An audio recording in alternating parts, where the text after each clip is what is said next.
ఉమ్మడి ఆంధ్రప్రదేశ్ లో ప్రజా నాయకుడుగా ఎదుగుతున్న వంగవీటి రంగాను ఆయన నిరాహార దీక్షలో ఉండగానే దారుణంగా హత్య చేశారని ప్రత్యక్ష సాక్షి తిలక్ పేర్కొన్నారు.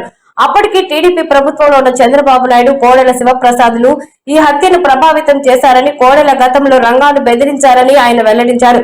దీక్ష విరమణ వాయిదా పడిన విషయాన్ని గమనించి పోలీసుల సహకారంతోనే అర్ధరాత్రి వేళ ఈ దారుణానికి ఒడిగట్టారని ఆవేదన వ్యక్తం చేశారు. రంగా హత్యపై చంద్రబాబు చేస్తున్న కడప బాంబుల వ్యాఖ్యలు కేవలం డైవర్షన్ రాజకీయాలని, అప్పుడు రంగాను టార్గెట్ చేసినట్లే ఇప్పుడు జగన్మోహన్ రెడ్డిని ఇబ్బంది పెడుతున్నారని విమర్శించారు.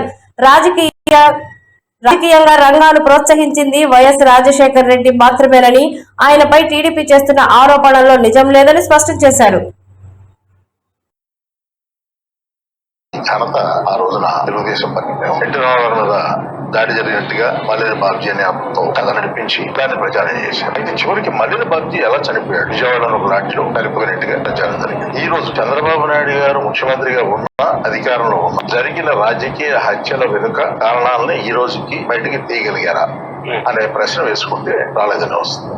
దళితుల మీద దారుణాన్ని ప్రకటించారు. అంటే నీరుకోటలో వాళ్ళ రెచ్చగొట్టడం కాదేది బాధితుల్ని, అంటే ఆ రెచ్చగొట్టడం వల్ల ఒక వర్గానికి తనకు సపోర్ట్ గా ఉంటది అనేది ఆయన భావన. ఈ రకంగా దాడులు, హత్య రాజకీయాలు ఇవన్నీ కూడా పరిపాటిగా మారి ఆ క్రమంలో విజయవాడలో రాజకీయ పార్టీ అండలేకుండా కార్పొరేటర్ గా ఇండిపెండెంట్ గా అన్ని పార్టీలను వ్యతిరేకించి గెలిచిన వ్యక్తి వంగవీటి మోహన్ రావు గారు. ఆయన రాజకీయంగా ఎదగడంతో క్రమక్రమంగా జిల్లాల్లో కూడా ఆయన బలమైన శక్తిగా తయారయ్యారు. ఇవాళ ఆయన కాపు నాయకుడు అనే ప్రచారం జరుగుతుంది కానీ ఎక్కువ చెప్పాలంటే బలహీన వర్గాలకు కాపులకు కూడా ఆయన ఒక నాయకుడు. ఆయన చనిపోయిన రోజున హత్యకు గురైన వాళ్ళు ఎక్కువ మంది బలహీన వర్గాలు. ఇంకా చెప్పాలంటే రోడ్డు పక్కన అరటి పళ్ళు, జామకాయలు ఇటువంటి అమ్ముకునే వాళ్ళు, బట్టలు అమ్ముకునే వాళ్ళు ఉన్నారు చనిపోయిన వాళ్ళు. కారణం ఏంటంటే